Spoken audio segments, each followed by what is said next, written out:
Rural Heritage on RFD TV is brought to you by Rural Heritage Magazine, a bi-monthly magazine featuring articles about farming and logging with draft animal power, small-scale diversified family farming and homesteading, and other aspects of our rich rural heritage. Rural Heritage Magazine, borrowing from yesterday to do the work of today. For subscription information, please call 319-362-3027 or order online at www.ruralheritage.com. Paducah, Kentucky has a long and fascinating history with a beautiful historic downtown and lower town district where many notable buildings remain. We took a carriage ride with Char and her horse Smoky Joe of John's Pass Carriage Service to learn some of the ghost stories being told about the area. But Paducah was founded in the mid-1800s. It was a well-known river town. Many of these buildings that you see were home to taverns, illegal gambling establishments, and houses of ill repute. They said that the men that worked out along the river in what they called the flatboats would come to town for a little fun and relaxation.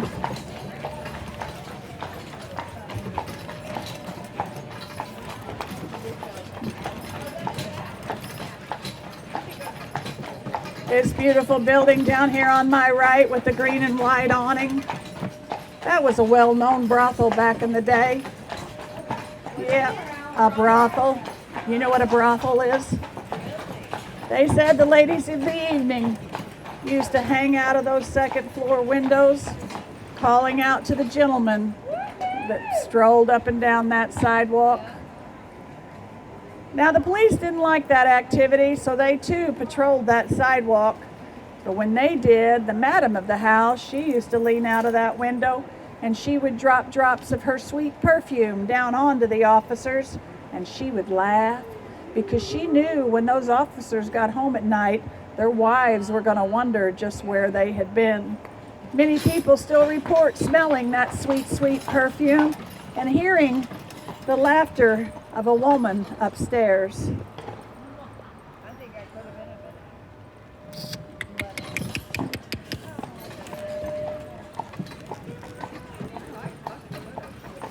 Now this area back here was known as Devil's Half Acres back in the late 1800s. They said a very dangerous area to be. In fact, this street was known as Pistol Alley. They said you did not dare walk down this street without a pistol in your pocket. They said it was full of little shacks. Shantytown it was called. And there was a man that lived down here by the name of George Winston. He too worked out along that river. They said he was a mean, evil man. So mean and evil that they nicknamed him Devil Winston.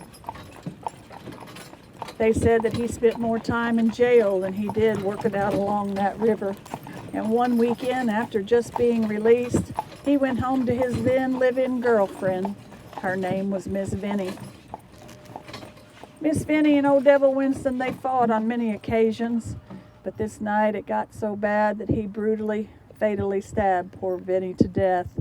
The police said it was the most gruesome crime they had ever witnessed, and for his terrible crime, he was sentenced to hang by the neck until dead. They said that they erected the hanging gallows right here on what we now know as the lawn of the Carson Center. And on that early dawn morning, the day of the hanging, a young newspaper reporter just starting his career by the name of Irvin Cobb came to report on that hanging. They said that Irvin Cobb was within earshot of old Devil Winston when he heard the devil curse all of Paducah, wishing them nothing but illness and harm. It has been said that on many occasions, people will see bats flying above the Carson Center. They believe that as old Devil Winston, honoring his curse to this day. Now, I too have seen those bats. I've been here almost 10 years. Never the same time of year, no rhyme nor reason, those bats do appear. After the devil's hanging, that jail that was his home away from home, it too was said to be overrun with serpents and spiders. All the inmates knew that was the hand of old Devil Winston.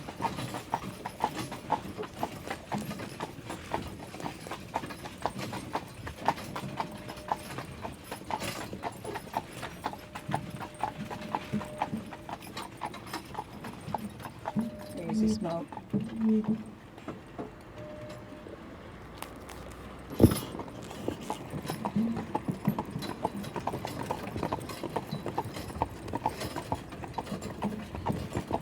Now over here on my right, this beautiful little brick building here, it was a well-known tavern back in the day. It was known as the Morning Star Tavern.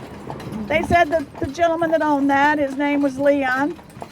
He had the tavern, his drinking establishment downstairs, but upstairs he rented all those apartments. On the end apartment here, they said they rented to a gentleman by the name of Reuben. Now he thought Mr. Reuben must have been a pretty wealthy man, as he very rarely left his apartment. He just sat up there in that window watching people go by. Well, one day about the middle of the month, the owner, Mr. Leon, realized that old Reuben had not paid his rent for the month. So he went upstairs to collect that rent, but when he knocked on the door, nobody answered. He tried to open the door. He couldn't get it to budge. He knew that old Reuben was still there. He could see him sitting in his chair. He went downstairs and got two strong patrons of his, and they went up and they finally pushed that door open. And when they did, they realized that there was a chest of drawers that was placed against the door, preventing it from open. When they entered the room was filled with smoke. No fire, just smoke. And when they looked over to where Mr. Reuben was sitting, there he was in his chair, but he was completely charred, burnt to a crisp. No one knows to this day what had happened, but they will tell you, the people that own that building is the Market House box office. They will tell you that Mr. Leon is still there, or Mr. Reuben is still there. They can smell smoke on many occasions, and they often hear him moving about upstairs. We now have 4 volumes of America's Rural Yesterday books with photos of farm life 100 years ago. Fieldwork has images of horses in the fields working the ground, planting and harvesting the crop. Barn and Farmyard shows farmers putting that crop in the barn, silo, or corn crib and caring for poultry, hogs, cattle, and more. In At Home and in Town, farm families prepare Sunday dinner, relax in the parlor, drive to town by buggy or wagon, and visit the general store. Finally, Early Tractors has over 250 photos of early American tractors like Alice Chalmers, Oliver, John Deere, Farmall, Minneapolis Moline, and many more. These photos are of new tractors back in the day and show how they were configured coming out of the factory. Buy any of these books for $24.95 plus shipping. When you buy 2 or more, the price per book goes down, all the way to $17.49 per book when you buy all 4. To order, just call 1-877-647-2452 or order online at www.ruralheritage.com. That's 877-647-2452. That's Ian, our little fiddle player here. Oh, good. He's a good one, that Ian. We're going to make our way over to our beautiful lower town now. But as we go, I want to point out these beautiful condos over here. Has anybody ever stayed there in those condos? Ah, well, I had a young lady that approached me at the corner. She told me she worked for a cleaning service, and one of the rooms up there, she knew that there was a spirit in. Every time she went in, she felt very uncomfortable, not welcomed at all. In fact, she said the hairs would stand up on her arms. She just hurried up and got out of there. She felt like there was a spirit of another woman, maybe the woman that lived there prior. And that lady of the house was not happy that another woman had invaded her territory. Another gentleman by the name of Sam told me his tale.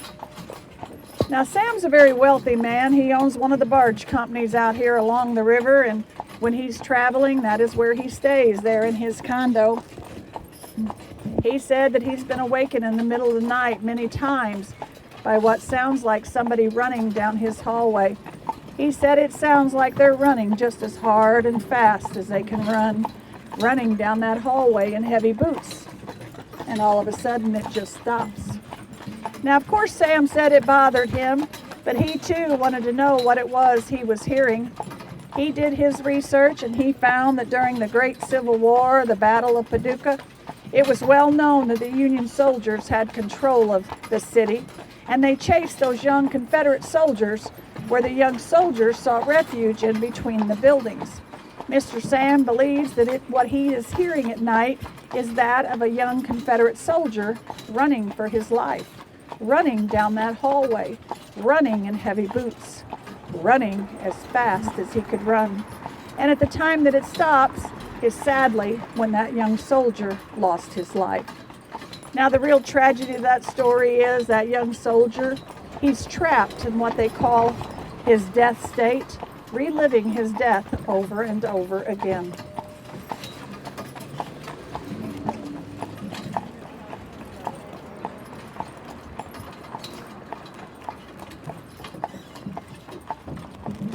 Easy, easy, bubblehead. All right, go for it. Bubblehead, no, Smokey Joe. Smokey Joe.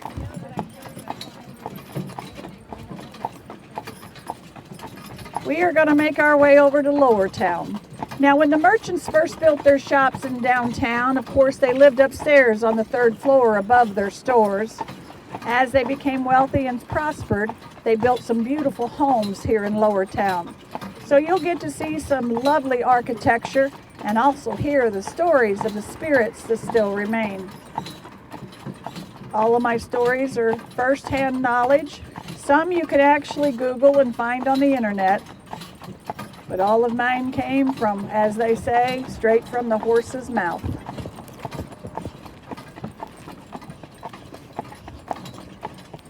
I want to point out this beautiful building over here on my right. Look at the size of that massive building. You know you're not going to make that light, Smokey. Maybe he will. Go for it.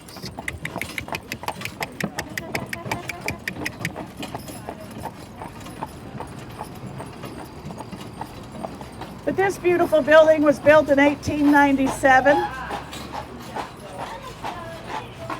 It was home to a liquor distributor all the way up into the Great Prohibition, when it closed its doors and didn't reopen again until after the Great Depression.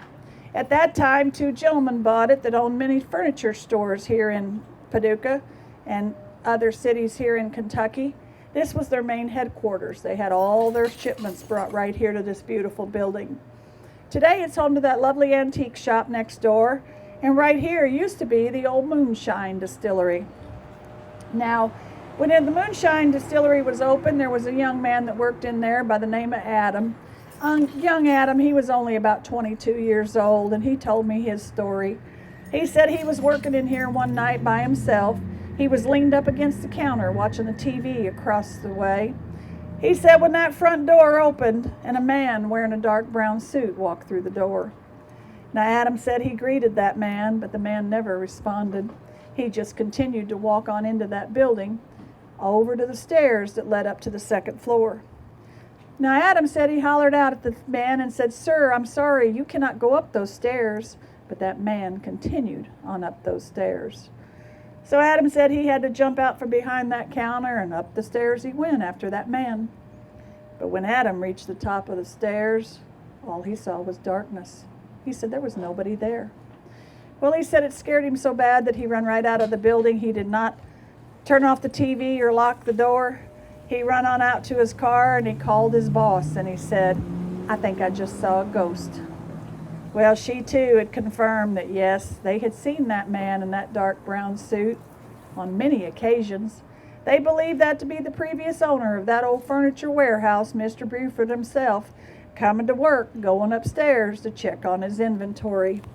Now, needless to say, that was Adam's last day working at the old Moonshine Distillery. Now, over here on my right, this beautiful brick building here, this was St. Mary's Catholic School back of the day for many, many years. It's been gone for as many years as it was there. But I had 2 gentlemen on the carriage one night that told me they were replacing some flooring in the basement, and they saw what they believed to be that of a nun dressed in full habit out of the corner of their eye. Over here across the street, those 2 beautiful brick buildings, that was the old Roth Funeral Home right here with the white porch. Right next door is where the owners lived. They say it's very, very haunted, one of the most haunted places in Paducah. They say there's spirits inside and out. In fact, another funeral home company had bought this about 20 years ago, but they didn't stay. They said it was too haunted for them. They moved right on out. This is our first stop here in Lower Town, that beautiful little home over there with that red front door. The lady that owns that home told me she believes she has the spirit of 2 young girls in her home. She believes them to be little girls because of their mischievous nature and their love of shiny things. The lady of that house told me that she runs a beauty parlor out of her home, and many times when her customers come in and take their earrings off, at least one of the earrings will disappear. She tells her customers not to worry. It's just the little girls. They just love shiny things. They will return the items that they borrow. They always do. There is one special vent in the house that the little girls will return the things in. So the lady of that house checks that vent quite frequently just to see what the little girls have returned. Now that woman of that house has actually been out to the Carriage on several occasions. That just scared the tar out of me. Been out to the Carriage, and she told me all kinds of little stories of her little spirits in there.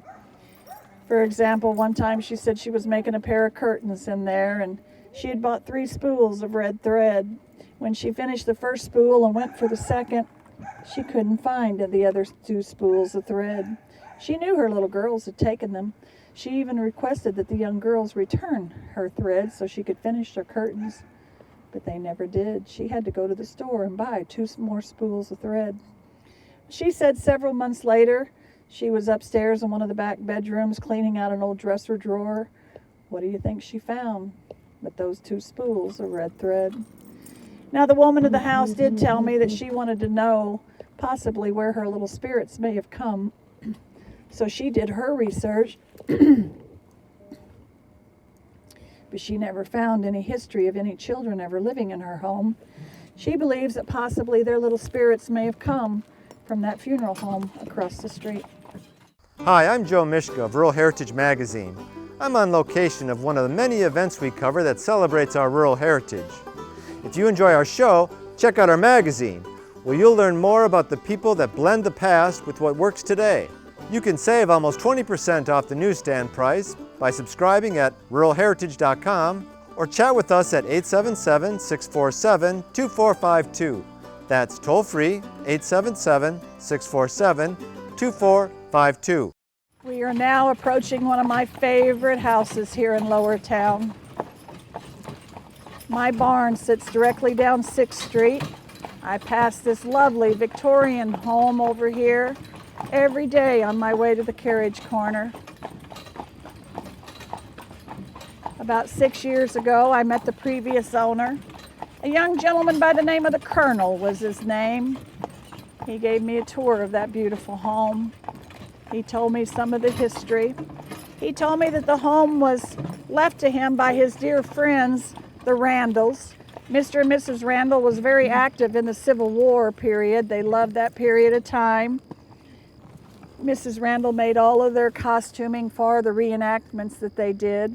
So it was not surprising to me that when the Colonel opened that front door and I stepped through the threshold of that door, I felt like I had walked onto the movie set of Gone with the Wind.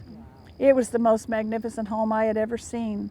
Each room was filled with beautiful, fine Victorian furniture, each room just a little finer than the next. Now, of course, the Colonel told me many tales of the beautiful home. He told me it was an old funeral home, the Harris Funeral Home, for many years. And he said it was full of spirits, ghosts. Not surprising, it being that funeral home. But 2 of the stories that I like the best, he said that upstairs there on that main floor, which run from the front of that house all the way to the back, was one large bedroom. He had large chiffon-robes, marble-top dressers, a beautiful chest trunk sitting at the foot of the bed. And on one of the trunks, he had a red velvet outfit that looked like it belonged to a child, a tricycle, and a ball that sat there on the trunk. Now, the Colonel told me that he believed that he had the spirits of children up there in that room. He could hear them playing, rolling around on that tricycle, bouncing that ball. One time the ball come rolling down the hallway all the way down the stairs to the main floor. The Colonel also told me that down here in that front parlor there, right behind that tree, he said that every evening he would hear the sounds of muffled voices coming from that front parlor.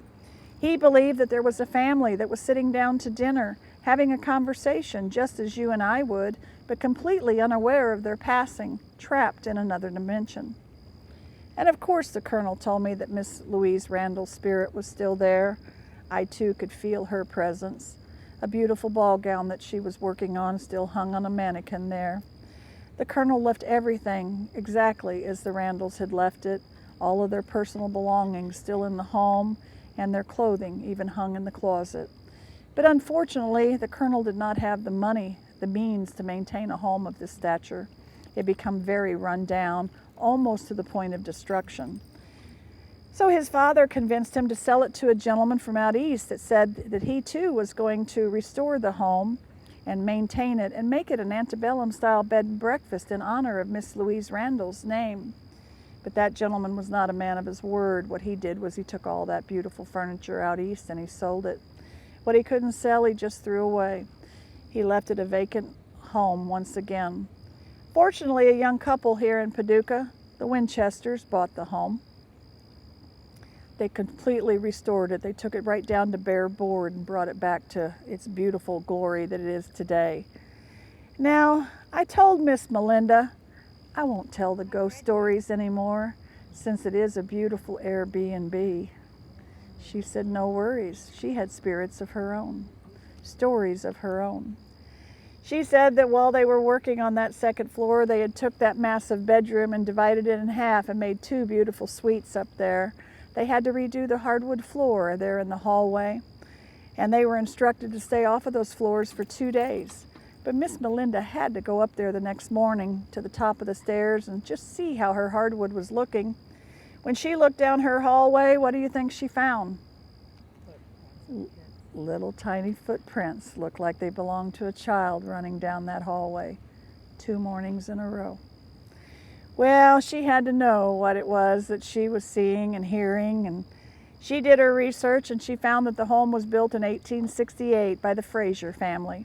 Mr. and Mrs. Fraser raised many children here in this beautiful home. It had been documented that a little girl, 11 years old, by the name of Jenny Lee, had died while living in the home. Miss Melinda believes it's little Jenny Lee's spirit that still remains to this day. In that front window there where the Colonel heard those voices coming out of that front parlor, carved into that window pane, that glass, is the initials JF for Jenny Fraser and AF for Abigail Fraser. Mrs. Abigail was the mother of the home. Miss Melinda believes that the voices coming out of that room are Jenny Lee's and her mother's, Miss Abigail Fraser. That she believes that that was little Jenny Lee's bedroom when she was sick and dying. Now, it is that lovely Airbnb, and that's where I want you all to stay the next time you're in town. And if you're afraid of little Jenny Lee, just don't stay in the Queen Bee suite. That seems to be her favorite. But little Jenny Lee has been known to tug at your covers at night when you're asleep. She'll even shake your bed hard enough to wake you up. She loves the remote control. And one night they were having a bachelorette party and they were all taking selfies, and one lady believes that she captured a picture of little Jenny Lee Fraser.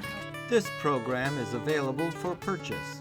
To order your copy, please call 319-362-3027 or visit www.ruralheritage.com. Rural Heritage is a bi-monthly magazine dedicated to draft animal farming and logging, as well as other aspects of our rich rural heritage. It is published by Mishka Press, which also offers a complete line of back-to-the-land books, DVDs, and calendars. Call or write for a catalog or subscription information, or visit our website at www.ruralheritage.com.